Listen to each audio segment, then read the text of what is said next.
Pelatihan ini dilaksanakan atas kerjasama dari Program Pendidikan Dokter Spesialis Akupuntur Medik Fakultas Kedokteran Universitas Indonesia bersama RKIVI Indonesia.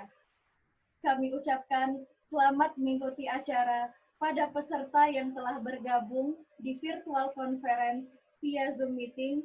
Semoga dapat mengikuti acara sampai dengan selesai. Baiklah, untuk mengawali acara kita pada pagi hari ini, marilah kita sama-sama buka dengan melafazkan basmalah. Acara selanjutnya, tilawah Quran yang akan dilantunkan oleh Sri Kandi Quran Nanda Afra. Kepada Sri Kandi Quran Nanda Afra, waktu dan tempat kami persilahkan. Assalamualaikum warahmatullahi wabarakatuh.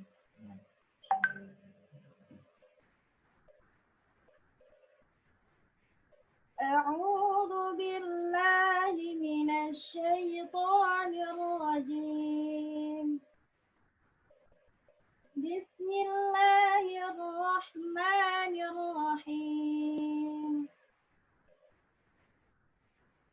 سيقول السفهاء من الناس ما ولاهم عن قبلتهم التي كانوا عليها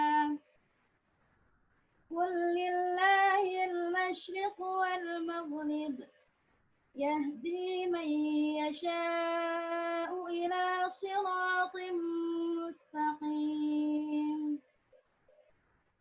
وكذلك جعلناكم أمة وسطا لتكونوا شهداء على الناس ويكون الرسول عليكم شهيدا.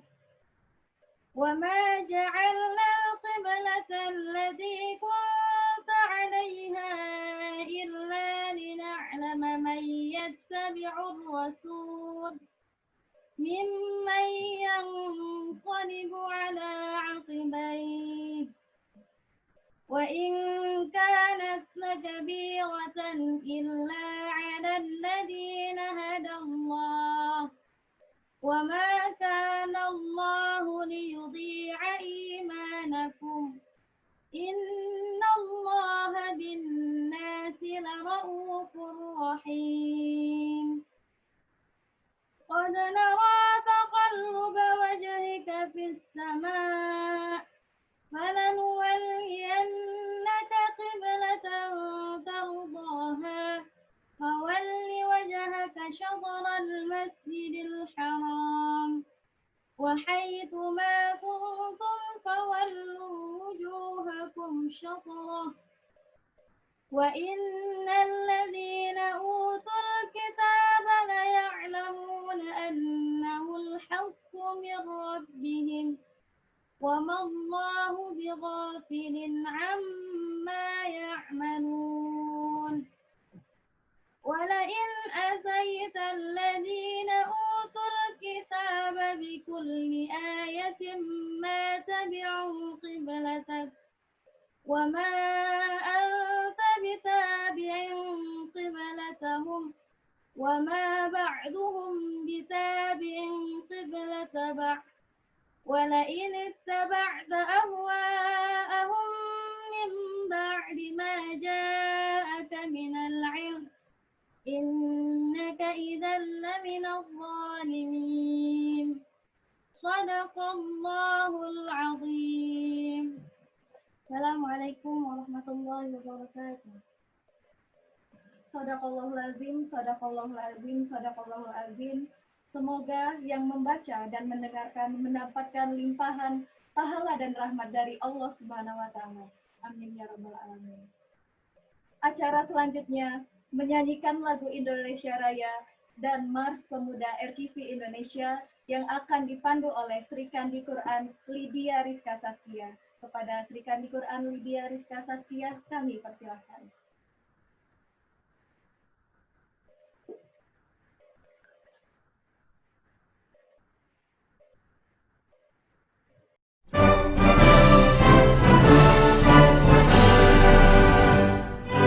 Yes,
Sebaik-baik manusia, belajar dan mengajarkan Quran, membaca, menghafal, memahami, mengamalkan isi Al-Quran. Kami pemuda peradaban, penerus generasi Al-Quran, bersama RTV Indonesia, menebar cahaya kebenaran.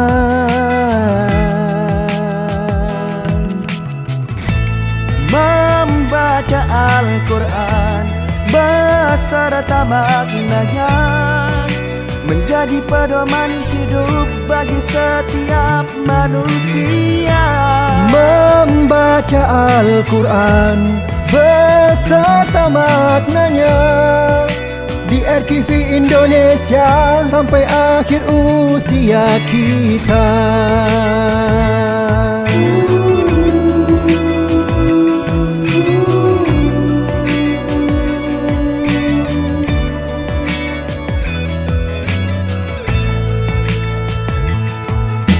Sebaik-baik manusia, belajar dan mengajarkan Quran, membaca, menghafal, memahami, mengamalkan isi Al-Quran. Kami pemuda peradaban, penerus generasi Al-Quran, bersama RTV Indonesia, menebar cahaya kebenaran.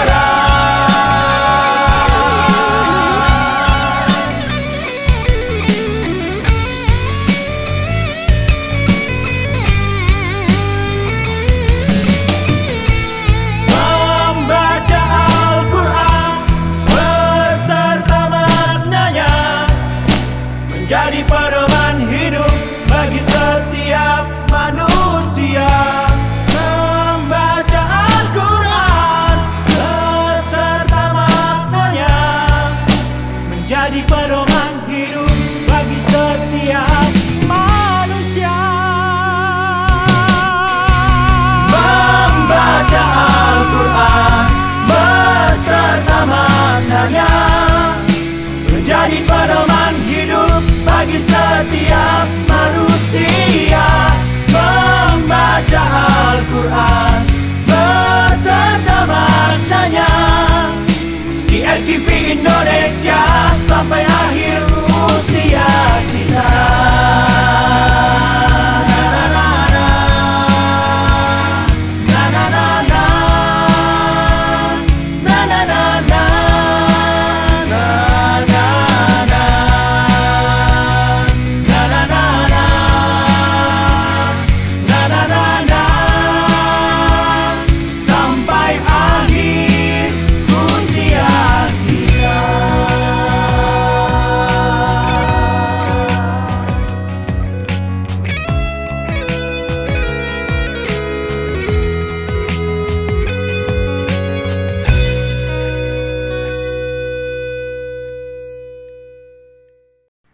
Acara selanjutnya, marilah kita saksikan bersama-sama pemutaran Company Profile Akupuntur Medik, Program Studi Akupuntur Medik Fakultas Kedokteran Universitas Indonesia, dan Company Profile RTV Indonesia.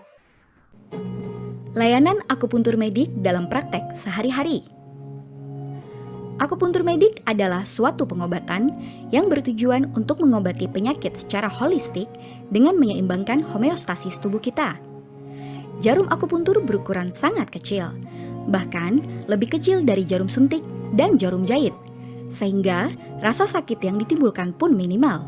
Tetapi tentunya setelah penusukan, ada yang disebut dengan sensasi penjaruman berupa sensasi rasa berat, linu, dingin, ataupun hangat. Akupuntur medik memiliki efek lokal, segmental, dan sentral, di mana efek lokal terutama menyebabkan timbulnya pembengkakan karena keluarnya faktor proinflamasi. Mekanisme segmental akan mempengaruhi sistem saraf otonom, dan sentral akan mengeluarkan endorfin yang dapat menyebabkan pengurangan rasa nyeri. Modalitas akupuntur medik bermacam-macam, seperti manual akupuntur, elektroakupuntur, farmakopunktur, laser punktur, sonopunktur, dan tanam benang. Pemanfaatan akupuntur medik dapat diberikan pada pasien hipersensitivitas terhadap medikamentosa tertentu, kegagalan terapi medikamentosa, penurunan fungsi organ, kontraindikasi operasi, polifarmasi, maupun pasien yang menolak tindakan pembedahan. Akupuntur medik juga banyak digunakan untuk kasus miastenia gravis, Guillain-Barré syndrome, tumbuh kembang anak, weaning, dan kanker. Pada geriatri, akupuntur medik dapat berperan pada artritis, penyakit jantung, stroke, Alzheimer, osteoporosis, diabetes, obesitas, serta depresi. Akupuntur medik terpilih sebagai salah satu anti nyeri yang dapat digunakan karena akupuntur tidak menyebabkan adiksi, dengan biaya yang relatif lebih murah dan sudah terbukti secara evidence-based. Penyakit lainnya yang dapat ditangani akupuntur medik antara lain dispepsia, hipertensi, asma, membantu dalam produksi ASI, insomnia, frozen shoulder, low back pain, rinitis alergi, tennis elbow, Achilles tendinitis, carpal tunnel syndrome, OA ganu, neuralgia postherpetica, urtikaria, migrain, dan tension type headache. Demikian informasi dari kami, semoga bermanfaat. Terima kasih.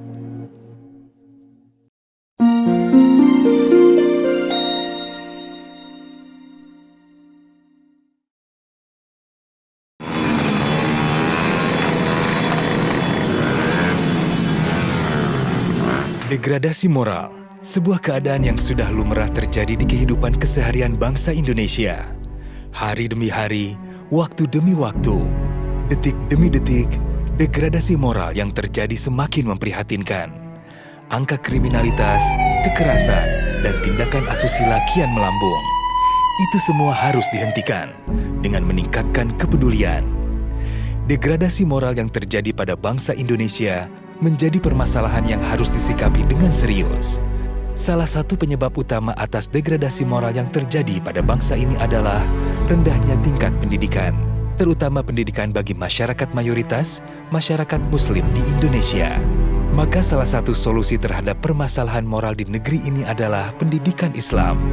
Pendidikan dengan implementasi sila pertama ketuhanan yang Maha Esa. Sayangnya, pendidikan Islam di Indonesia masih menuai iba, terlebih pendidikan Al-Quran. 65% masyarakat Indonesia terpenjara dalam buta huruf Al-Quran.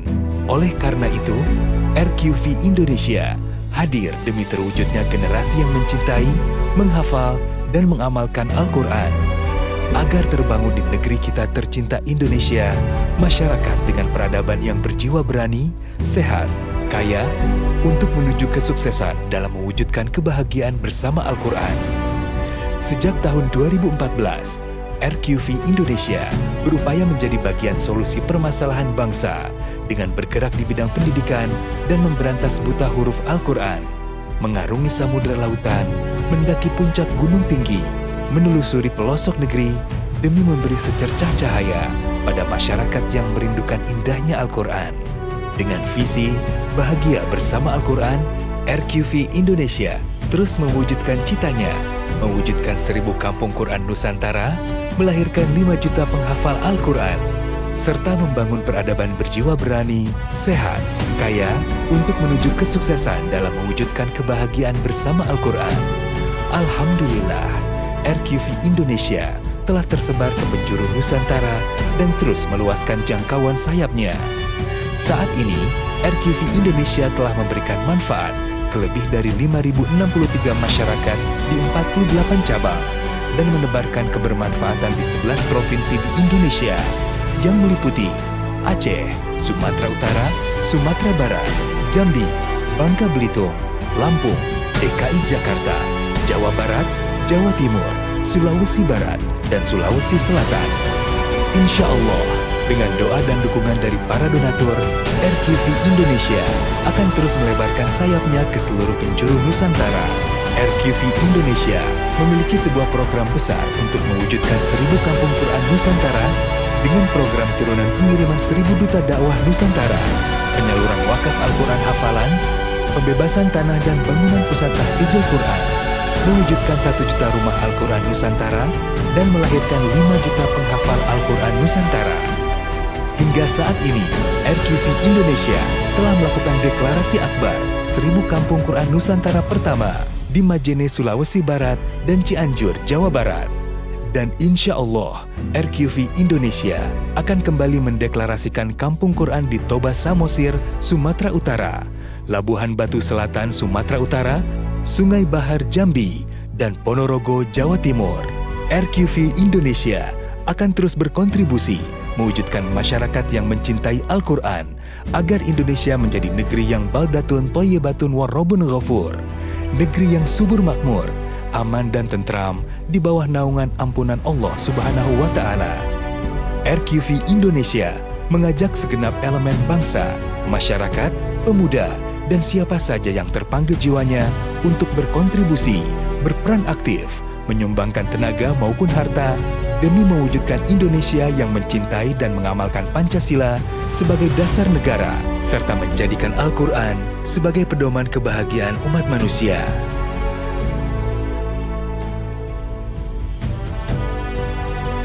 RQV Indonesia, pelopor 1000 kampung Quran Nusantara.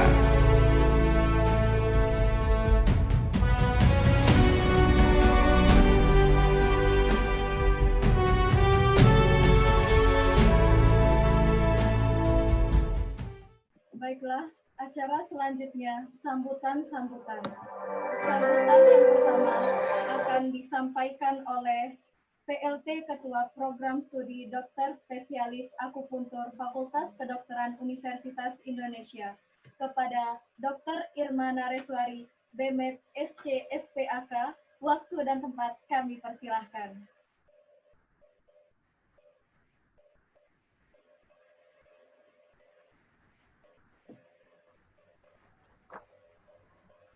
Assalamualaikum warahmatullahi wabarakatuh.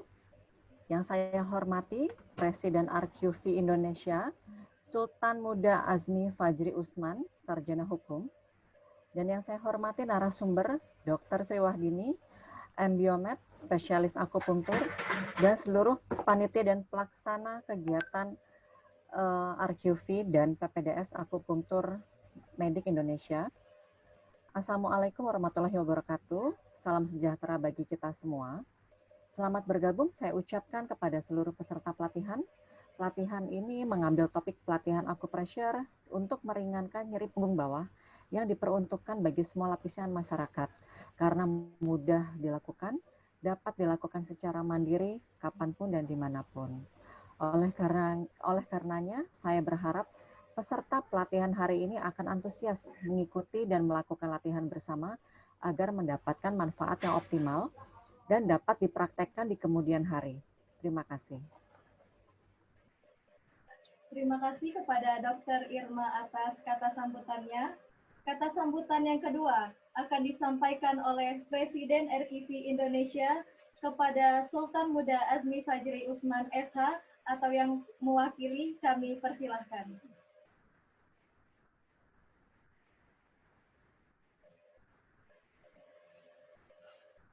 Bismillahirrahmanirrahim. Assalamualaikum warahmatullahi wabarakatuh.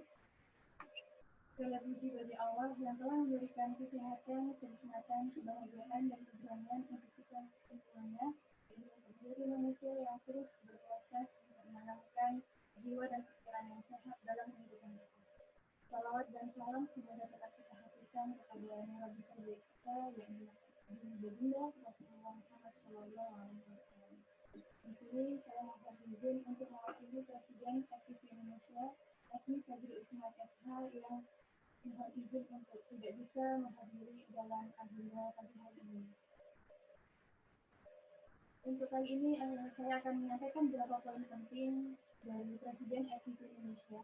Yang pertama kami sampaikan terima kasih banyak kepada kampus Universitas Indonesia Prodi Akupuntur Medik dan Fakultas Kedokteran yang telah memberikan kepercayaan untuk FKIP Indonesia untuk mengadakan pelatihan akupressure kali ini, di mana semoga kerjasama ini akan terus berlanjut hingga ke depannya. Selamat datang dan selamat bergabung kepada Dr. Irma Raneswari, Dimet SCSPAK, dan Dr. Sri Wahyuni, Embriomed SPAK, di mana pagi hari ini yang akan berbagi ilmu dan menginspirasi untuk kita semua. Harapannya dengan akupressure pagi hari ini akan menciptakan semakin banyak praktisi akupressure di seluruh Indonesia.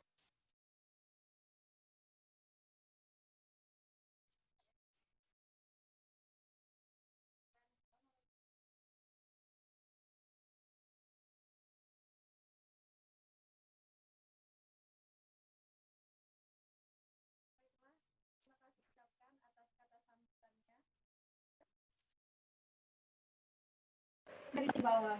Jadi sebelum webinar ini diadakan, kita telah mengisi pretest online yang linknya udah disebar oleh panitia. Dan sekarang, mari kita simak bersama materi pertama yang akan disampaikan oleh Dr. Sri Wahyuni, Embriomed SPAK, kepada Dr. Sri Wahyuni. Waktu dan tempat kami persilahkan.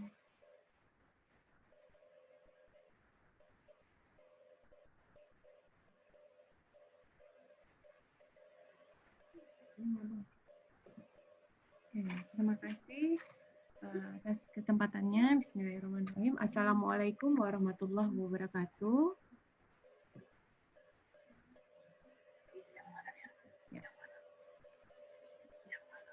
Sebelumnya, saya mengucapkan terima kasih atas kesediaan, saya nggak tahu panggilnya apa ya, duta dakwah atau ada sebutannya kan ya?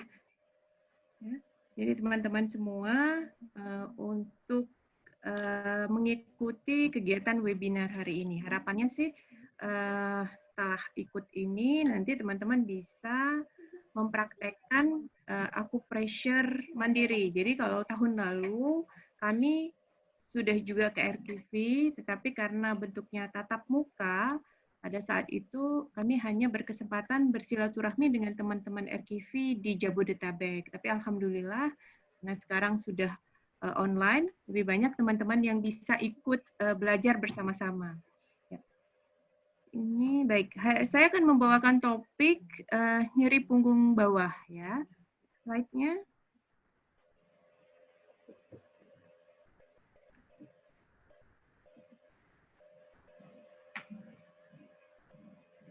Jadi yang akan saya paparkan hari ini pertama mengenai anatomi tulang belakang, kemudian apa itu definisi nyeri punggung bawah, kemudian kita kenali berbagai penyebab dari timbulnya keluhan tersebut, kemudian kita lihat klasifikasinya serta upaya untuk mencegah timbulnya keluhan tersebut. Ya, selanjutnya.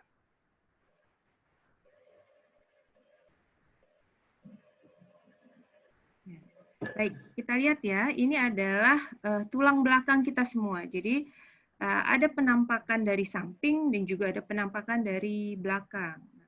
Tulang belakang ini kita sebut juga sebagai kolumna vertebralis. Ya. Jadi di belakang kita ini memiliki ruas tulang atau rangkaian tulang yang membentuk suatu ruas, ya. Yang strukturnya ini sangat lentur. Jadi kita bisa lihat ya kalau yang terlatih dari kecil itu ya, para yang terbiasa dengan senam atau yoga badannya bisa dilipat. Itu karena memang struktur tulang belakang kita itu lentur. Tapi kenapa sekarang kita tidak bisa lagi ya, kalau anak kecil juga bisa jumpalitan, tubuhnya dilekuk ya, karena memang sangat lentur. Sampai kemudian semakin bertambahnya usia, kelenturan itu kalau tidak dilatih akan berkurang. Nah, ruas tulang belakang ini jumlahnya totalnya 33 ruas. Ya. Jadi seperti ruas jari-jari kita juga jumlahnya 33.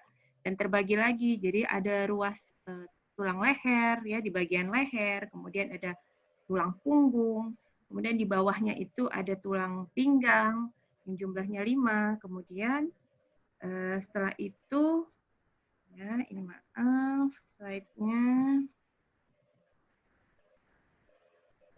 Ya, oke. Ya, kemudian ada ruas tulang sakrum ya. Tulang sakrum itu sebenarnya terdiri atas 5 tetapi dia menjadi 1 ya. Kemudian ada juga ruas tulang ekor yang disebut coccygeus. Nah, mana yang disebut tulang punggung bawah itu mulai dari tulang pinggang ya, ruas tulang pinggang sampai ke bawah. Ya, slide. Baik. Kemudian kita lihat lagi, setelah kita lihat susunan tulang belakang, kita lihat komponen apa saja yang ada di bagian belakang. Jadi di antara ruas tulang itu ada yang disebut sebagai discus intervertebralis, itu adalah bantalan di antara dua tulang. Ini yang membuat tulang kita sangat fleksibel ya. Dan ini susunannya merupakan tulang rawan. Kemudian ada sumsum tulang belakang ya, yang merupakan batang pusat saraf yang menghubungkan otak dengan seluruh tubuh kita. Kemudian keluar juga di situ ada serabut-serabut saraf. Kemudian ada juga ligamentum yang menghubungkan antar tulang dan juga ada otot yang menyokong tulang belakang. Nah, semua struktur ini apabila terjadi gangguan atau kelainan bisa menimbulkan keluhan nyeri.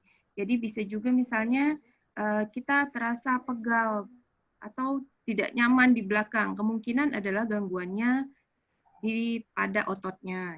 Ya. Berikutnya. Nah, kita lihat apa tuh definisi nyeri punggung bawah. Nyeri punggung bawah kita sebut juga sebagai low back pain atau kalau bahasa Indonesia itu disingkat NPB, nyeri punggung bawah. Nah, ini adalah nyeri yang dirasakan di daerah sudut tulang rusuk atau tulang iga. Jadi tulang iga itu adalah tulang yang menyokong paru-paru kita. Jadi mulai dari tulang iga terbawah sampai ke lipat bokong bawah. Jadi tadi ya mulai dari ruas tulang pinggang sampai ke tulang ekor. Dan perlu diingat bahwa nyeri punggung bawah ini bukan suatu penyakit, tetapi gejala. Jadi kalau kita mengeluhkan adanya keluhan nyeri, kita harus mencari tahu penyakit atau penyebabnya itu apa. Karena nyeri punggung bawah ini adalah suatu gejala. Dan hampir 90% masyarakat, saya rasa juga teman-teman di RQV pernah merasakan ya punggungnya pegal atau nggak nyaman, misalnya habis duduk lama, atau misalnya habis mengangkat berat, gitu ya. Atau bisa juga kadang-kadang kita sebut salah posisi tidur, gitu, bisa menyebabkan timbulnya keluhan nyeri di daerah punggung bawah. Dan keluhan ini biasa tidak muncul hanya satu kali, tapi bisa berulang, ya. Apalagi kalau keluhannya timbul terkait aktivitas. Nah, nyeri punggungnya akan berulang apabila kita melakukan aktivitas yang sama. Dan rasa nyerinya itu bisa bersifat lokal, jadi hanya di daerah pinggang, ya mungkin kita yang wanita ya kalau mau menstruasi bisa merasakan rasa tidak nyaman di daerah punggung bawah, ya. Atau bisa juga kalau ada kelainan saraf, rasa sakitnya itu menjalar sampai ke kaki. Jadi mulai dari punggung kita rasakan sampai ke daerah kaki. Slide.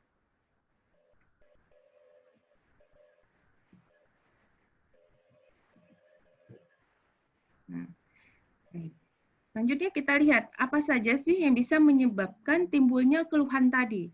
Jadi bisa karena trauma atau misalnya kita kecelakaan atau terjatuh, kemudian terjadi patah tulang di daerah tulang belakang, atau juga bisa tulang bergeser, atau misalnya kita mengangkat berat atau mendorong sesuatu dengan tidak direncanakan dengan baik, akhirnya rasanya seperti punggungnya itu keseleo gitu ya. Kemudian bisa juga karena usia. Jadi usia tulangnya menurun, terjadi proses pengapuran tulang, ataupun juga jarak antar tulang. Jadi diskus tadi yang harusnya fleksibel menjadi mengeras atau menyempit gitu ya. Kemudian bisa juga karena proses peradangan, misalnya pada penderita rematik, atau bisa juga pada proses karena gangguan metabolisme sehingga terjadi keropos tulang yang lebih awal. Dan bisa juga karena adanya keganasan di tulang belakang, ya, sehingga menyebabkan bentuk dari tulang belakangnya menjadi terganggu.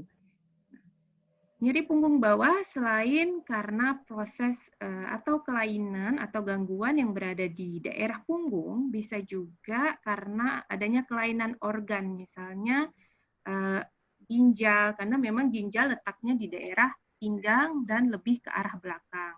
Atau misalnya kita mengalami infeksi saluran kemih, ya, itu bisa menyebabkan timbulnya juga rasa berat di daerah punggung.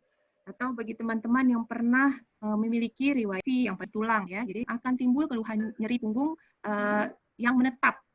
Ya, slide berikutnya. Nah, selanjutnya kita lihat klasifikasi nyeri punggung bawah. Jadi ada yang kita sebut nyeri punggung bawah yang sederhana. Jadi biasanya timbul setelah kita beraktivitas fisik. Misalnya tadi yang saya sebutkan, kita mengangkat beban yang berat, kemudian kita misalnya lagi di daerah ya, lagi musim mangga, musim jambu, musim buah-buahan, terus ngambil buah, nggak nyadar gitu ya, sambil nyinjit-nyinjit. Setelah itu malamnya mulai terasa punggungnya nggak enak. Ya. Jadi banyak yang nyeri punggung bawah sederhana ini karena aktivitas yang di luar dari kebiasaan yang kita lakukan. Dan kemudian biasa dia akan hilang atau berkurang setelah kita beristirahat. Jadi nyerinya tidak semakin berat. Ya.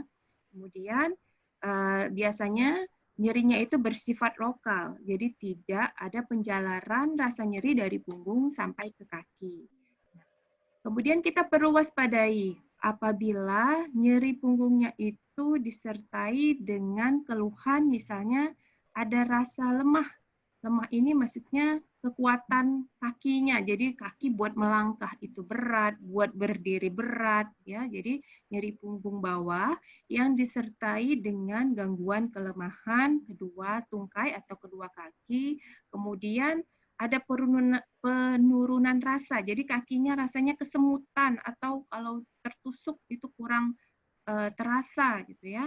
Kemudian apabila disertai juga gangguan buang air kecil, jadi misalnya ngompol atau justru buang air kecilnya menjadi susah, dan juga perlu diperhatikan apabila ada nyeri punggung bawah yang kerap sekali muncul, kemudian berat badan kita turun, ternyata turunnya itu drastis tanpa kita lakukan diet atau pengurangan makanan yang masuk.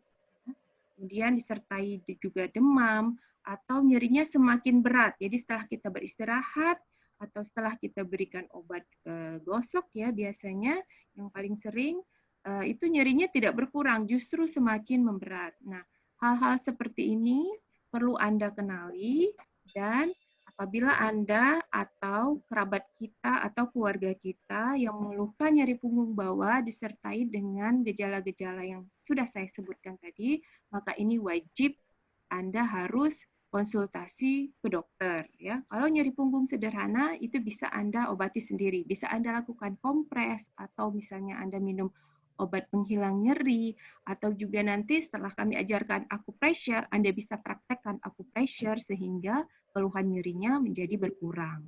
Ya. Slide. Nah, bagaimana upaya kita mencegah agar tidak timbul keluhan nyeri punggung bawah? Yang pertama adalah postur, ya, postur berdiri. Ya, perhatikan, ini ada gambarnya. Jadi kita mulai sekarang membiasakan diri dan saling mengingatkan apabila kita melihat teman atau temannya melihat kita berdiri dengan postur yang salah. Mulai saat ini kita harus saling mengingatkan, membiasakan agar berdiri dengan postur yang benar, yaitu punggungnya lurus, kemudian kepalanya menghadap ke depan. Jadi jangan membungkuk, ya. Membungkuk nanti resiko bukan hanya keluhan nyeri punggung bawah, tapi bisa juga timbul keluhan di daerah leher. Ya. Kemudian pada saat duduk, perhatikan duduknya, kursinya tidak boleh terlalu tinggi atau terlalu rendah. Posisi tulang belakang juga pada saat duduk jangan membungkuk. Kemudian untuk teman-teman yang duduk di kursi, kemudian misalnya menggunakan komputer, ya itu diperhatikan juga posisi layar laptop atau komputernya dengan mata. Jadi sebaiknya itu harus sejajar, tegak lurus, tidak menyebabkan leher kita tertekuk atau justru punggung kita membungkuk, gitu ya. Jadi posisinya harus dicari posisi yang benar. Ya, slide berikutnya.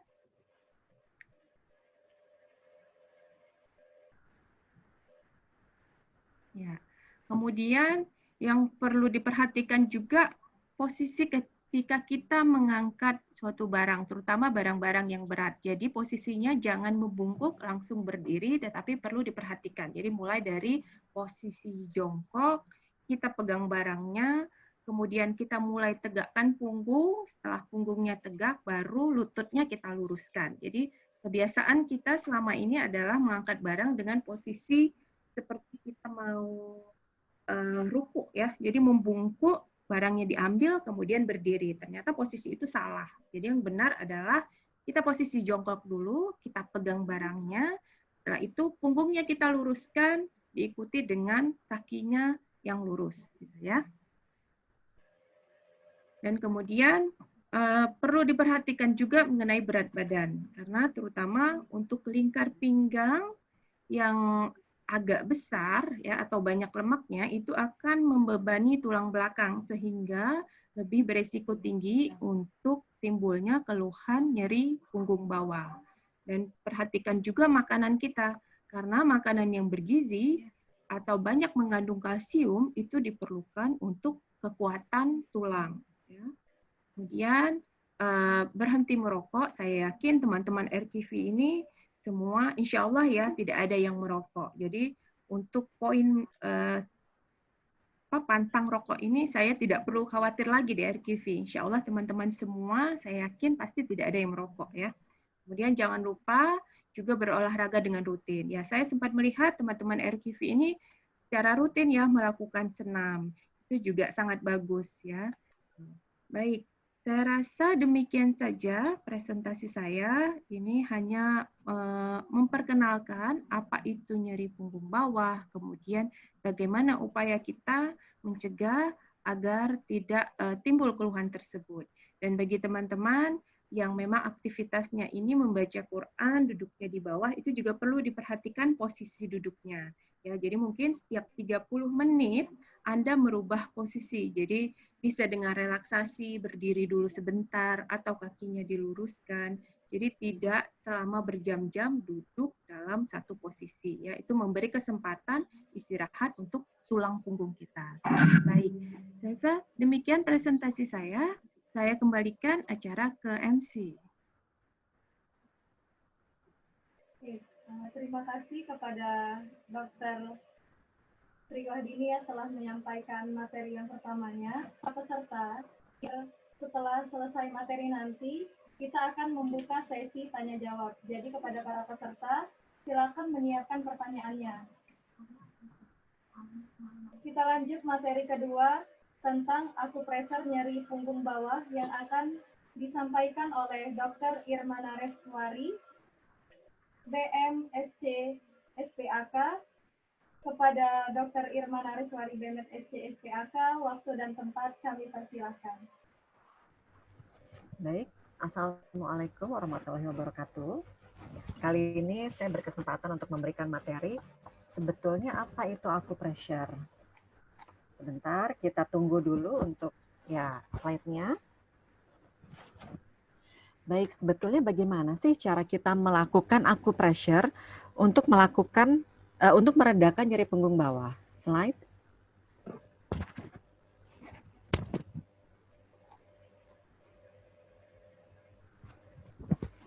Ya, akupresur sendiri adalah bagian dari ilmu akupunktur medis yang menggunakan stimulasi mekanik pada titik akupunktur untuk memunculkan efek preventif, kuratif, promotif, dan rehabilitatif. Teknik ini menggunakan bagian tubuh sendiri seperti ujung jari, pangkal tangan, siku, namun dapat juga menggunakan alat bantu yang berujung tumpul. Misalnya dari bahan kayu, logam, atau batu-batuan. Next.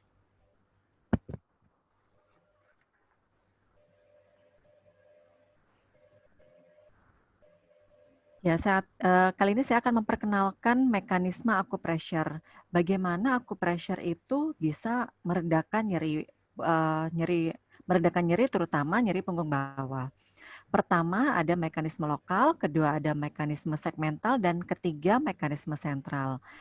Mekanisme lokal yaitu terjadi pelepasan bradikinin, serotonin, dan prostaglandin, serta sel mas yang melepaskan histamin, sehingga terjadi peningkatan NO, yaitu nitrik oksida, pada endotel vaskuler, sehingga menyebabkan vasodilatasi dan peningkatan permeabilitas vaskuler. Lalu selanjutnya mekanisme segmental.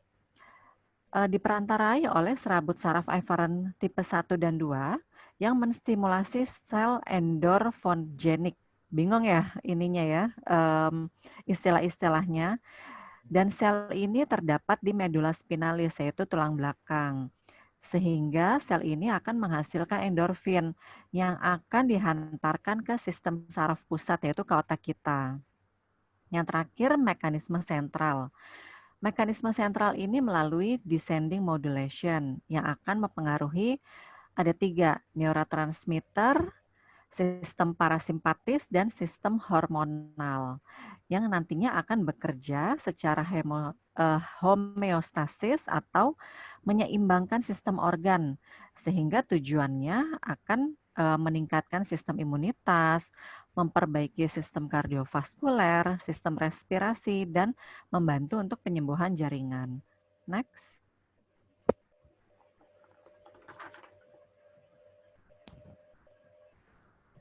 Yang harus diingat sebelum melakukan acupressure yaitu PRP. Pertama, kenakan pakaian yang nyaman.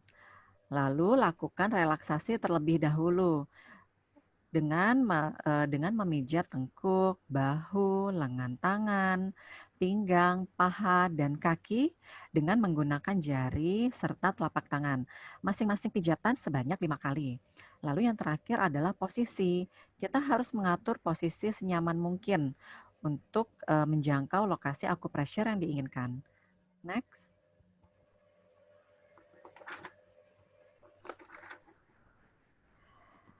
Ya, berikut adalah tahapan relaksasinya.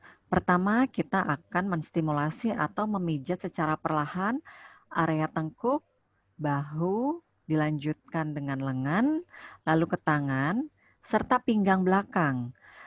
Dan setelah itu kita akan melakukan pijatan pada paha dan kaki. Pijatan itu seperti yang saya katakan tadi, jangan lupa dilakukan sebanyak 5 kali. Tujuannya adalah pada saat dilakukan acupressure itu tidak terjadi muscle guarding, sehingga pada saat kita acupressure itu area-area yang kita pijat itu tidak terasa nyeri, tidak kaku.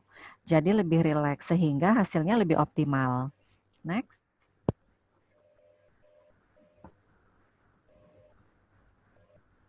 Nah, ini adalah titik-titik yang dipakai untuk meredakan nyeri di area pinggang bawah.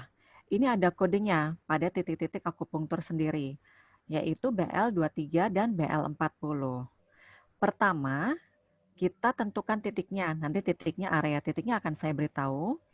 Lalu yang kedua adalah kita lakukan frekuensi penekanan. Gimana sih caranya setelah kita tentukan titik? Cara menekan titiknya bagaimana? Jadi pada titik yang telah ditentukan, kita lakukan penekanan sebanyak 20 sampai 30 hitungan atau 20 sampai 30 detik. Lalu selanjutnya seberapa kuat kita tekannya. Jadi kita lihat di layar kekuatan penekanannya itu sampai ujung kuku ibu jari kita sepertiga dari bawah itu berubah menjadi putih. Jadi ringan sekali.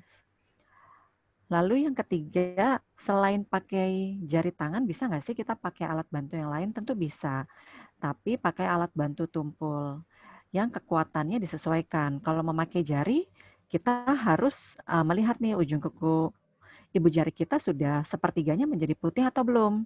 Nah, kalau pakai alat bantu tumpul, kita juga harus menyesuaikannya senyaman kita. Jangan terlalu keras dan juga jangan terlalu ringan. Next.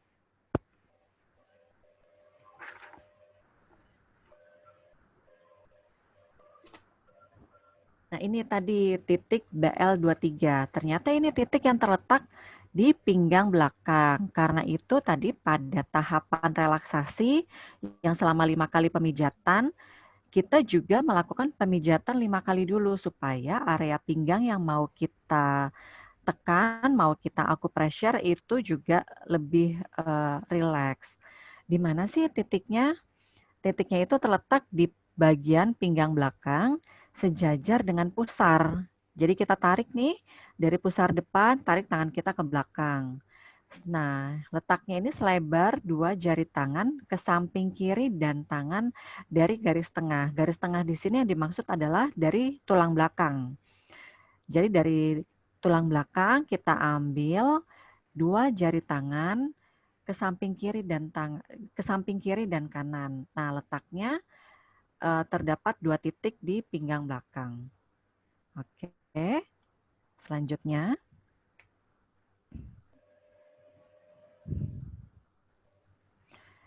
Satu lagi titik yang untuk membantu untuk meredakan nyeri punggung bawah adalah BL40. BL40 lebih mudah mencarinya. Kita bisa melakukannya pada saat berdiri maupun pada saat duduk.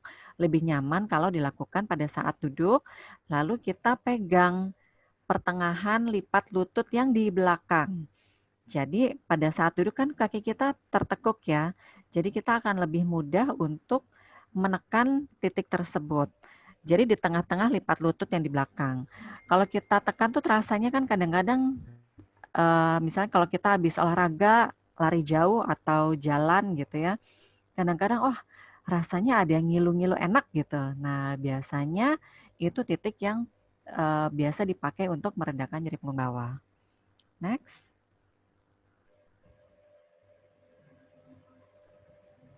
Oke, dari saya cukup sekian. Jadi nanti akan ada video yang teman-teman akan lihat bagaimana sih caranya melakukan relaksasi dan bagaimana caranya menentukan titik-titik yang dipakai untuk titik BL23 dan BL40 ini. Baik, terima kasih, sekian dari saya.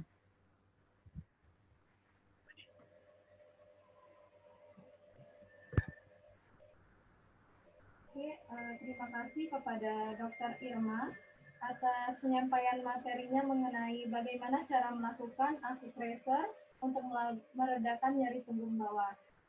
Baik, sekarang kita masuk ke pemutaran video ya. Pemutaran video tentang akupressure, bagaimana cara melakukan akupressure untuk meredakan nyeri punggung bawah. Mari kita simak videonya bersama-sama.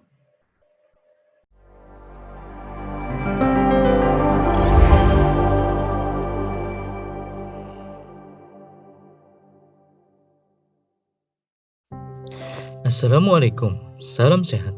Pada kesempatan kali ini, kita akan mempraktikkan akupuntur mandiri untuk meringankan keluhan nyeri punggung bawah. Nyeri punggung bawah, NPB, sering disebut sebagai nyeri pinggang, adalah rasa tidak nyaman yang dirasakan di daerah antara sudut tulang rusuk, tulang iga, terbawah, dan lipat bokong bawah, yaitu di daerah pinggang dan lumbosakral, tulang ekor. Nyeri pinggang merupakan suatu gejala, bukan penyakit, dan pernah dikeluhkan oleh semua orang dewasa. Akupressure adalah suatu tindakan penekanan di titik akupuntur untuk menggantikan penusukan jarum akupuntur. Akupressure mandiri adalah suatu cara mengatasi gangguan kesehatan dengan kemampuan diri sendiri melalui penekanan titik akupuntur menggunakan jari atau bantuan benda tumpul. Akupressure dapat dilakukan secara mandiri ataupun terhadap orang lain. Sebelum memulai akupressure mandiri, carilah lokasi yang aman dan nyaman, misalnya duduk di sebuah kursi. Tahap pertama, kita lakukan cuci tangan menggunakan air mengalir dan sabun atau dengan cairan yang mengandung antiseptik. Pertama, basahi tangan dan tuangkan atau oleskan produk sabun di telapak tangan. 2. Tengkupkan kedua telapak tangan dan gosokkan produk sabun yang telah dituangkan. 3. Letakkan telapak tangan kanan di atas punggung tangan kiri dengan jari yang terjalin dan ulangi untuk sebaliknya. 4. Letakkan telapak tangan kanan ke telapak tangan kiri dengan jari saling terkait. 5. Tangan kanan dan kiri saling menggenggam dan jari bertautan agar sabun mengenai kuku dan pangkal jari. 6. Gosok ibu jari kiri dengan menggunakan tangan kanan dan sebaliknya.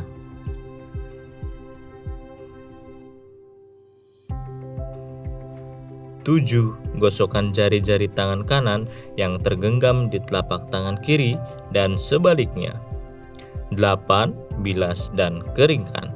Langkah selanjutnya adalah melakukan relaksasi. Relaksasi dilakukan dengan cara pemijatan menggunakan jari dan telapak tangan. Pemijatan dilakukan di area tengkuk, bahu, lengan, tangan, pinggang, paha, dan kaki. Masing-masing area dipijat sebanyak 5 kali.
Setelah relaksasi, kita tentukan titik akupuntur dan diikuti dengan pemijatan di titik tersebut.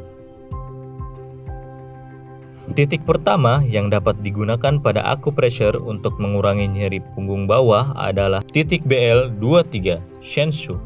Titik ini terletak di daerah pinggang belakang. Dari arah pusar, kita tarik garis ke belakang, dan lokasi titik ini adalah selebar 2 jari tangan di sisi kanan dan kiri dari tulang belakang. Lakukan penekanan di daerah ini menggunakan punggung tangan yang dikepalkan. Lakukan bersamaan di sisi kanan dan kiri, tahan selama 30 hitungan.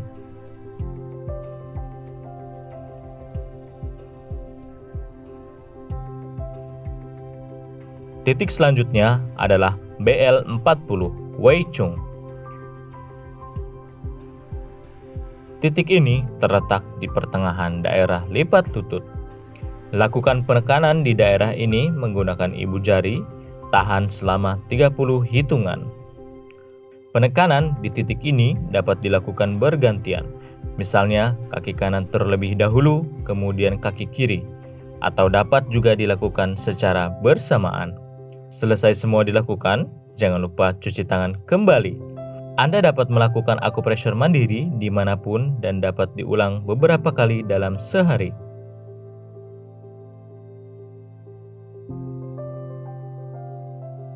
Demikian video kami, semoga bermanfaat dan dapat Anda praktekkan terhadap diri Anda sendiri maupun orang-orang di sekitar Anda.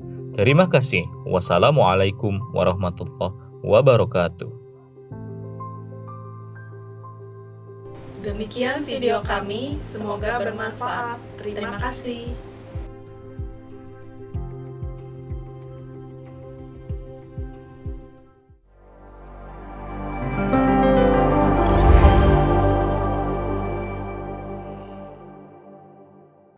Oke, itulah tadi video praktiknya yang telah kita saksikan bersama-sama. Selanjutnya kita masuk ke sesi tanya jawab. Jadi udah ada 6 pertanyaan. Layanan akupuntur medik dalam praktek sehari-hari. Kami bacakan pertanyaan yang pertama. Pertanyaan yang pertama ini dari Saudari Iza, asal dari Lampung. Pertanyaannya, apakah jika memiliki sakit mah, sakitnya bisa sampai punggung, sampai susah untuk bangun? Jika iya, apakah sakit mahnya sudah parah? Kami persilahkan kepada pemateri untuk menjawab pertanyaannya. Dokter Sri Wahyuni yang kami persilahkan kepada dokter. Baik, terima kasih. Terima kasih atas pertanyaannya. Jadi, apakah sakit MAH ya? Nah, sakit MAH ini kalau memang sering sekali timbul dan memang sampai menimbulkan gangguan, itu sebaiknya dikonsultasikan ke dokter dulu. Jadi, perlu dipastikan kelainan atau penyebab sakit MAH ini apa. Kalau bahasa awam kita selalu menyebutnya sakit MAH, tetapi harus dievaluasi lagi. Apakah hanya gangguan dari enzim-enzim pencernaan atau memang asam lambungnya yang sangat tinggi, ya, produksinya berlebihan, atau memang telah terjadi luka di lambung yang menyebabkan kalau misalnya tidak ada makanan yang masuk, terasa lambungnya itu menjadi perih. Ya. Apakah sakit MAH bisa sampai ke punggung belakang? Ya, hal itu bisa saja terjadi ya, karena memang ada tadi ya di daerah punggung itu ada juga persarafan yang bisa saling mempengaruhi. Jadi sakit MAH bisa juga sampai timbul rasa nyeri ya di punggung belakang. Tapi memang dominannya adalah rasa sakitnya itu lebih dirasakan di daerah ulu hati atau di bagian perut dibandingkan dengan nyeri di belakang. Kalau nyeri di belakangnya lebih dominan, itu perlu kita cari tahu, bisa jadi memang ada penyakit lain yang bersamaan dengan sakit MAH. Itu saja jawaban dari saya.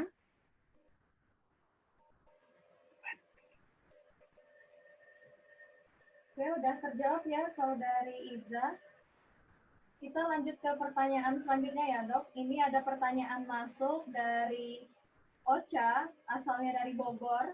Jadi pertanyaannya, ketika terjadi sakit punggung, kebanyakan masyarakat Indonesia itu mengantisipasinya dengan tengkurap, kemudian diinjak dengan orang lain, ataupun dengan ditekan orang lain. Jadi apakah itu tidak apa-apa dok justru, ataukah justru membahayakan seperti itu? Untuk pertanyaan ini kami persilahkan kepada Dr. Irma untuk menjawabnya. Dipersilahkan dok.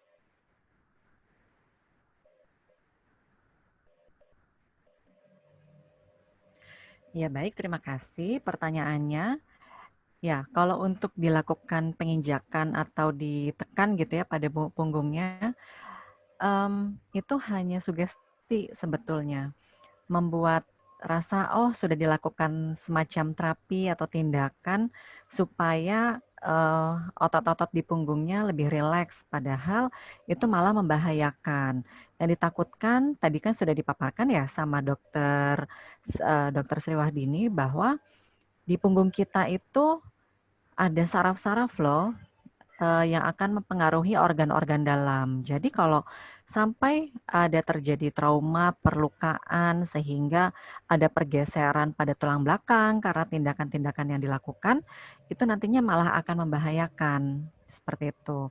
Lebih baik biasanya kita dilakukan relaksasi.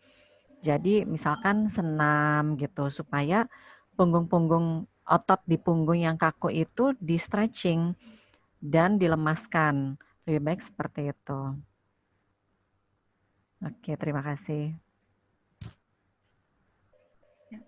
Jadi kita sekarang udah belajar acupressure ya Dokter Irma. Jadi harapannya jangan lagi diinjak karena khawatir kita nggak tahu ya kekuatan tulang kita seperti apa, atau memang usia kita muda tetapi ternyata kalau diperiksa tulangnya lebih tipis atau lebih kropos karena memang makanan kita selama ini tidak menjamin tulang kita kuat. Kemudian yang menginjak itu lebih berat dari kita atau tidak, khawatirnya seperti Dokter Irma bilang tadi ya, malah jadi bergeser, patah, jadi lebih berbahaya. Jadi mulai sekarang ya diterapkan ilmu acupressure-nya itu lebih apa ya, efek sampingnya lebih ya, efek sampingnya minimal, manfaatnya lebih jauh terasa gitu ya.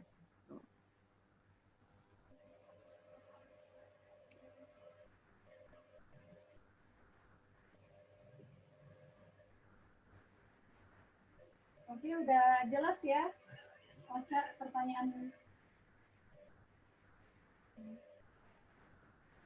Oke, kepada para peserta, apakah ada lagi yang ingin bertanya? Silahkan ya. Silakan diangkat aja tangannya bagi yang ingin bertanya.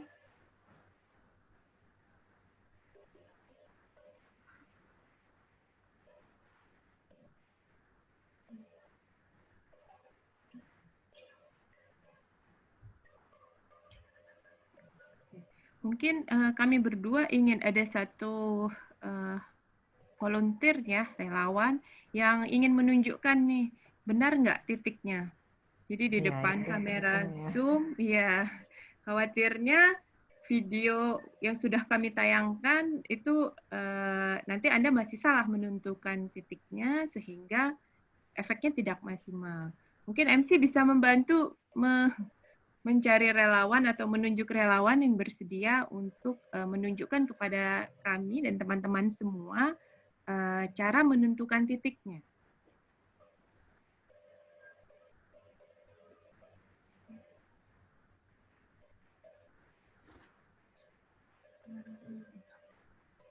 Ini kepada Takdil ya. Takdil.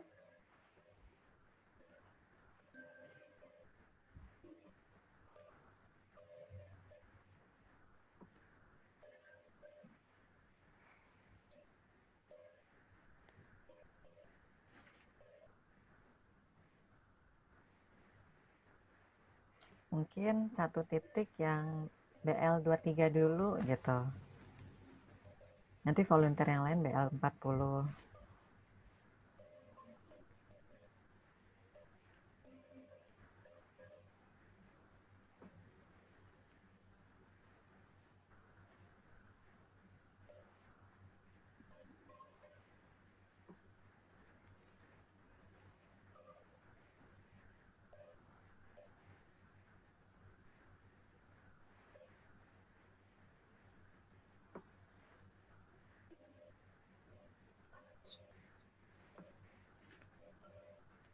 Mungkin boleh dari panitia RQV menunjuk.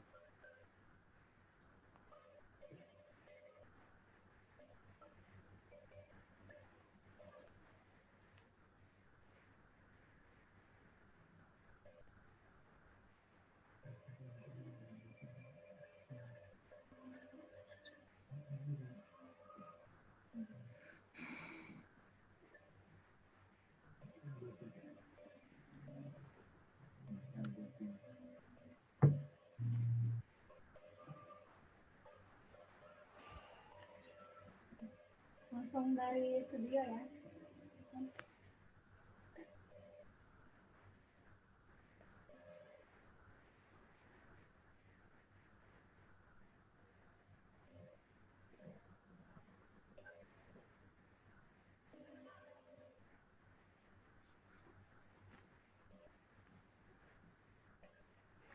Baik, dengan Mbak siapa?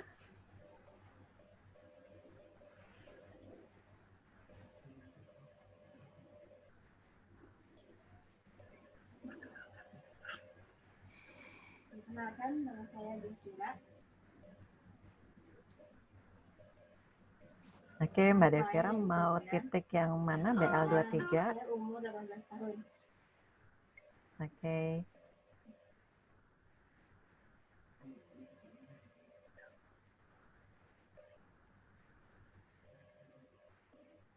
Boleh langsung dipraktekkan, Mbak. Terima kasih partisipasinya ya. Mungkin yang BL23 ya, Mbak ya. Ditarik garis dari pusar.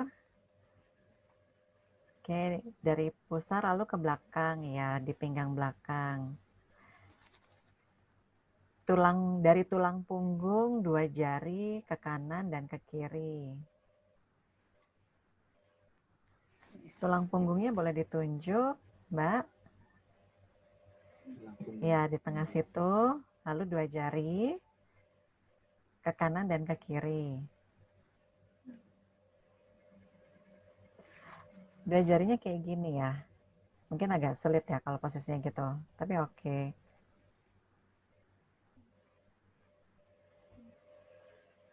Jadi ini tulang punggung, 2 jarinya dari 2 jari dari tulang punggung.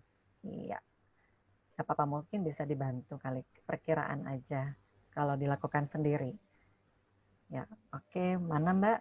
Ngilu nggak Mbak?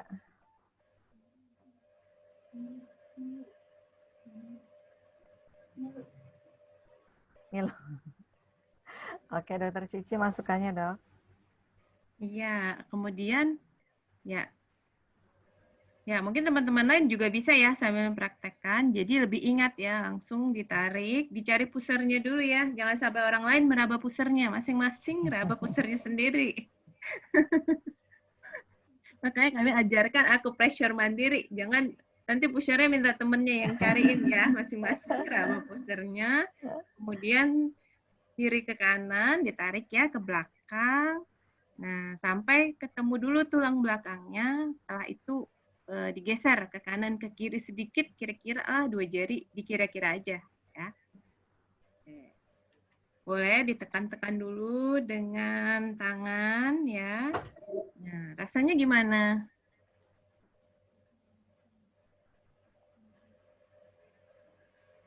Rasanya kayak apa ya?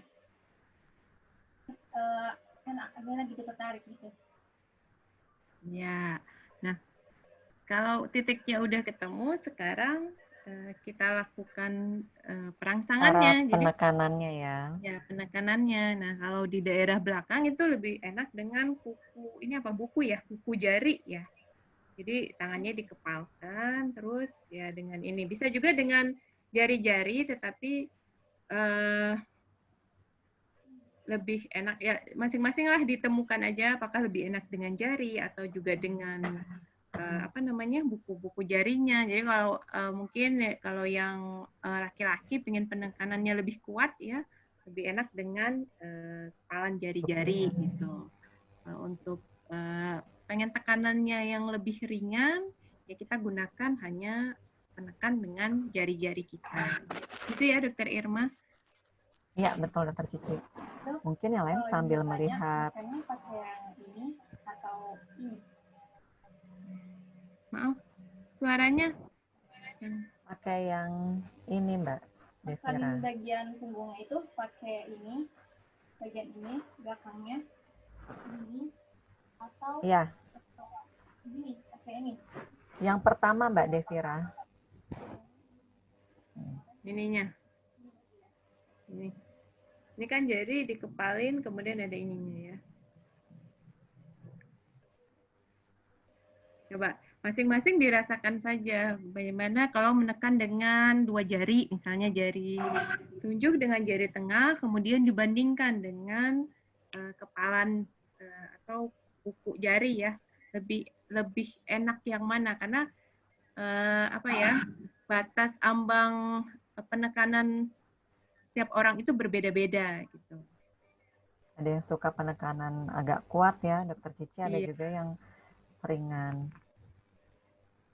Nah, ini juga membantu kalau kita sudah bisa merasakan sendiri kira-kira tekanan seperti apa yang tepat ketika kita melakukan acupressure untuk teman atau terhadap orang lain, kita jangan sampai terlalu kuat gitu loh. Kita bisa merasakan, oh kalau saya tekan dengan jari seperti ini, orangnya akan merasakan seperti apa. Kalau saya terlalu tekan, nanti akan merasakan lebih nyeri gitu ya. Jadi ini juga membantu ketika Anda sudah terbiasa memijat badan Anda sendiri atau melakukan penekanan di tubuh Anda sendiri, nanti ketika diterapkan ke orang lain, itu orang lain juga merasa nyaman. Jadi jangan sampai kita menekannya terlalu kencang ya.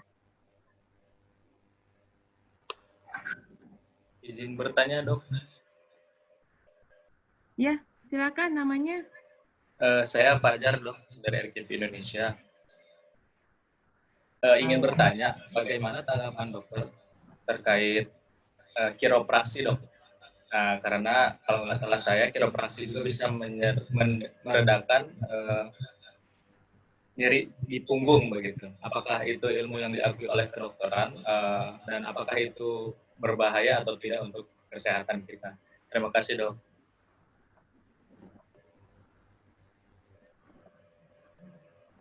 Ini ya, praktek chiropraktek ya, Mas Fajar. Ya, memang di beberapa negara itu dianggap bagian dari kesehatan atau kedokteran rehabilitasi. Tetapi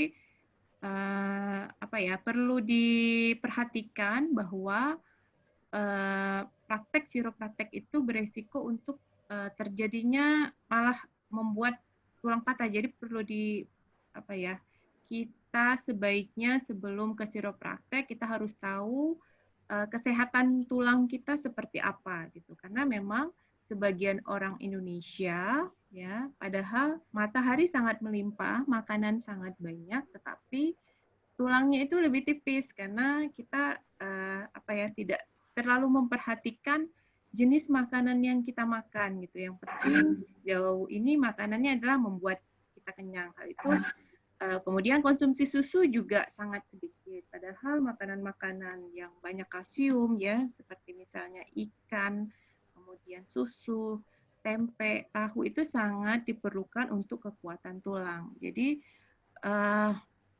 perlu waspada terhadap praktek chiropraktek karena resikonya adalah membuat terjadinya fraktur atau juga patah tulang atau tulangnya malah bergeser gitu ya.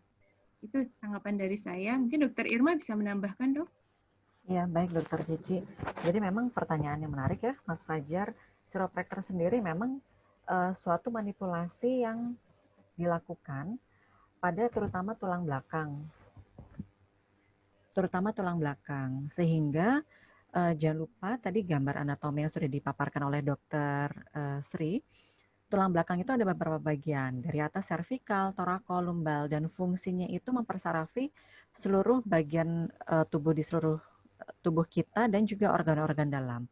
Misalkan yang terjadi adalah pada saat patah tulang, terkadang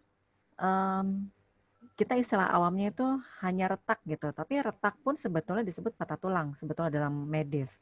Jadi pada saat dilakukan manipulasi pada tulang belakang tersebut dan keretakan itu tidak diketahui, cara mengetahuinya itu dengan pemeriksaan penunjang, misalkan salah satu contohnya dengan ronsen. Dan pada saat dilakukan manipulasi dengan chiropractor yang ditakutkan adalah patah tulang tersebut nantinya malah mencederai saraf tersebut, sehingga contohnya pada tulang belakang di servikal yaitu area sekitar leher, kita kan suka menggerakkan kepala seperti ini ya. Nah, kita tidak tahu tuh di dalam tulang belakang kita sudah apa yang terjadi. Nah, tiba-tiba lebih dimanipulasi lagi, patah tulangnya lebih terjadi lagi, persarafan yang ada di leher kita itu akan mempersarafi area pernafasan, area jantung. Pada saat sarafnya itu rusak, karena tertekan tulang misalkan, nah itu bisa malah menyebabkan kematian. Itu yang berbahaya. Karena itu sempat beberapa klinik praktek chiropraktik ilegal ya, Dokter Cici dari luar negeri, itu akhirnya juga sempat ditutup gitu. Namun jika dilakukan dengan tepat ya ada manfaatnya juga, tapi memang harus dilakukan dengan lebih hati-hati. Baik Dok, terima kasih atas jawabannya. Baik, terima kasih ya Dok atas penjelasannya. Sekarang ini ada masuk lagi Dok pertanyaan dari Reni, asalnya dari Riau. Jadi pertanyaannya, penyakit nyeri punggung ini apakah disebabkan atau bisa didapatkan dari keturunan? Seperti itu Dok.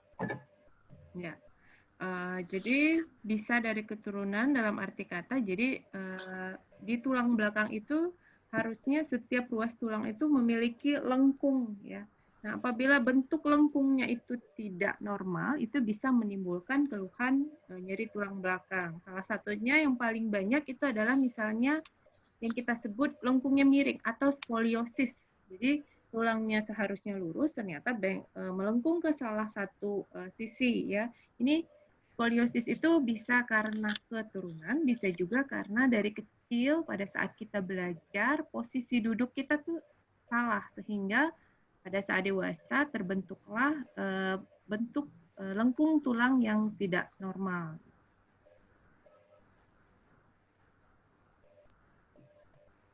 Ya, sudah cukup jelas dari Dokter Cici ya.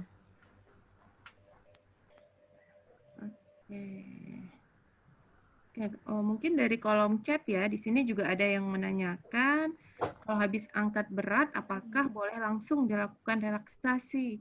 Ya, silakan Dokter Irma, apakah ada kontraindikasi? Bukan kontraindikasi, jadi hal-hal yang tidak boleh kita lakukan acupressure. Apakah? Oke. Makasih Dokter Cici. Sebetulnya pada saat angkat berat itu malah akan memicu gitu untuk nyeri punggung bawah. Karena itu biasanya kita harus tahu bagaimana sih cara mengangkat beban yang tepat. Jadi kita tidak boleh membungkuk seperti gerakan ruku terus langsung kita angkat, bebannya itu tidak boleh. Jadi kita harus berlutut dulu. Kita berlutut dulu dengan satu kaki, baru kita angkat bebannya pelan-pelan. Dengan posisi punggung kita juga cukup tegak gitu ya. Jadi itu menghindari supaya tidak timbul nyeri punggungnya. Tapi pada saat sudah terlanjur nih, sudah angkat berat, mungkin dengan posisi atau gerakan yang salah, muncul nyeri, apakah boleh langsung direlaksasi? Tentu boleh, itu dapat membantu. Dengan relaksasi yang tepat, dengan lokasi yang tepat, itu yang terutama. Lalu relaksasi ini bisa dilakukan sehari beberapa kali, 3-5 kali, atau sesuai kebutuhan. Jadi misalkan misalnya sesuai sholat fardu gitu ya, habis sholat subuh atau setelah sholat zuhur, kita dapat merangsang area-area atau titik-titik yang tadi sudah diajarkan untuk meredakan nyeri punggung bawahnya tersebut. Kemudian kalau baik, mungkin pertanyaan selanjutnya ya. Ini ketika haid Dokter Irma ya, boleh nggak ya? Biasa kan salah satu keluhannya kalau kita mau haid atau pada saat haid hari pertama, hari kedua itu kadang terasa punggungnya terasa berat. Apakah boleh ya, berat, kita ya. acupressure? Iya. Iya, tentunya boleh. Areanya tadi juga termasuk untuk meredakan nyeri karena haid. Jadi kan suka agak pegel, ngilu atau itu ya, yang biasa dirasakan tadi yang seperti dikatakan Dokter Cici, itu dapat dilakukan manipulasi. Tapi pada saat haid biasanya ambang nyeri kita itu lebih rendah, terasa nyeri gitu. Jadi penekanannya itu harus disesuaikan dengan kenyamanan. Lebih baik dilakukan beberapa kali dengan perangsangan yang ringan dibandingkan terlalu ditekan, dan itu malah membuat otot-ototnya juga malah lebih nyeri gitu.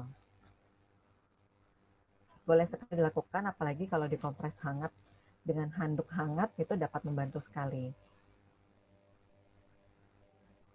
Ya, ya. Kemudian ada. Baik, terima kasih. Muhammad Nazmi ya, bertanya apakah banyak minum air ya bisa mencegah. Nah, ini harus diperhatikan dulu nih, Nazmi, kalau penyebabnya memang karena ada masalah di ginjal ataupun juga saluran kemih, dengan banyak minum air putih itu bisa membantu mengurangi. Tapi kalau masalahnya di otot seperti tadi ya, karena keseleo atau ngangkat berat, minum air putih tidak membantu. Jadi harus kita tahu dulu penyebab nyeri punggung bawahnya itu apa. Makanya tadi sudah saya sebutkan bahwa nyeri punggung bawah itu adalah gejala yang penyakitnya atau penyebabnya kenapa sih bisa timbul nyeri, itu harus kita cari tahu atau harus kita temukan. Jadi kalau kita merasakan keluhan nyeri, kita harus kenali dulu, oh ya, apakah kemarin atau tadi pagi ada posisi saya yang salah atau saya habis mengangkat berat. Itu semua harus kita evaluasi dulu, kita tanya ke diri kita sendiri gitu ya, kenapa sekarang timbul nyeri, apakah ada yang salah dengan cara duduk saya, apakah saya kemarin habis beraktivitas yang menyebabkan punggungnya tidak nyaman. Itu harus pertama harus kita evaluasi dulu ya. Jadi banyak minum air putih bisa membantu untuk keluhan nyeri punggung bawah yang bukan karena kelainan saraf ataupun juga kelainan otot-otot maupun karena tulang belakang itu sendiri ya. Itu saja jawabannya. Kemudian Jelas ya. ada yang mau Jadi, praktek? ini Ya. ada Baik, satu selanjutnya pertanyaan dari lagi. Afdali. Ya. Oh ya, Iya, pertanyaan dari Afdali, asalnya dari Aceh, Dok. Jadi ini ada temennya yang umurnya 20 tahun, sakit punggung sebelah kanan, disertai sakit dada sebelah kanan, dan memicu kepala sering pusing, seperti itu. Jadi jantungnya juga katanya sering berdebar dengan cepat. Jadi pertanyaannya, bagaimana cara mengatasinya, Dok, dan apakah itu berbahaya? Silakan dokter Iya, baik. untuk dijawab. Baik, terima kasih Afdali atas pertanyaannya. Seperti tadi yang dikatakan, sebetulnya untuk acupressure ini tadi sudah dipaparkan ada nyeri punggung yang complicated sama sederhana. Pertama kita harus tanya dulu kapan keluhannya itu muncul, sejak kapan, penyebabnya apa, hilang timbul atau bagaimana, dan apakah sudah ada obat-obatan yang dikonsumsi untuk mengatasi nyerinya tersebut. Kalau dilihat dari pertanyaan Afdali ini atau dari keluhan temannya, sepertinya kompleks ya, dan itu butuh pemeriksaan fisik lebih lanjut. Apakah sakit punggung sebelah kanannya itu sakit punggung bawah atau di area yang Di atas ya. di atas gitu. Lalu sakit dada sebelah kanannya itu bersamaan tidak dengan sakit punggung bawahnya, dan berdebar sangat cepatnya itu pada saat apa?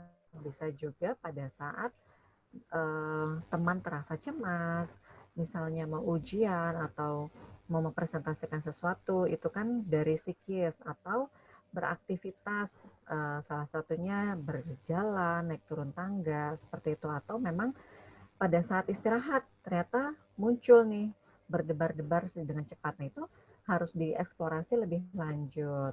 Namun jika misalkan seperti yang sudah dipaparkan oleh Dr. Cici, jika nyeri punggung bawahnya itu setelah aktivitas, tidak lama setelah aktivitas dikeluhkan, acupressure yang dipaparkan pada titik BL23 dan BL40 itu dapat membantu untuk meredakan nyeri tersebut. Oke, udah jelas ya Saudara Afdalia. Oke, terima kasih Dr. Irma dan Dr. Mahdini atas jawaban-jawaban yang telah disampaikan. Berhubung sekarang udah mau Jumatan ya, jadi mari kita tutup pelatihan pada pagi hari ini dengan sama-sama melafazkan hamdalah. Alhamdulillah.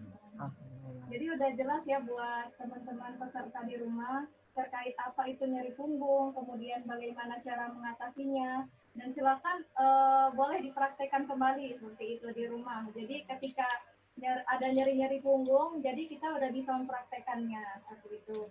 Kami ucapkan terima kasih kepada para pemateri yang telah menyampaikan materinya. Terima kasih kepada Dr. Triwahdini dan Dr. Irma. Terima kasih juga untuk program studi dokter spesialis akupuntur medik FKUI yang telah bekerja sama dengan RKIV Indonesia telah melaksanakan kegiatan ini. Semoga kedepannya masyarakat banyak yang bisa terbantu dengan kegiatan ini. Saya selaku pembawa acara mohon maaf apabila ada salah-salah kata. Kepada Allah saya mohon ampun. Saya akhiri, wassalamualaikum warahmatullahi wabarakatuh. Waalaikumsalam warahmatullahi wabarakatuh.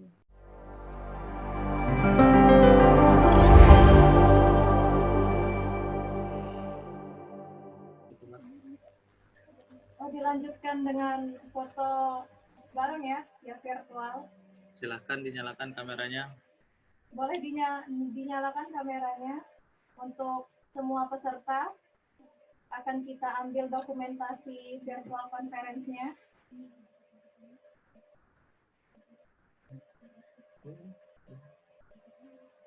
Udah? Udah ya? Baik, senyumnya. 3, saya hitung ya. 3, 2, 1, smile. Oke, baik. Terima kasih.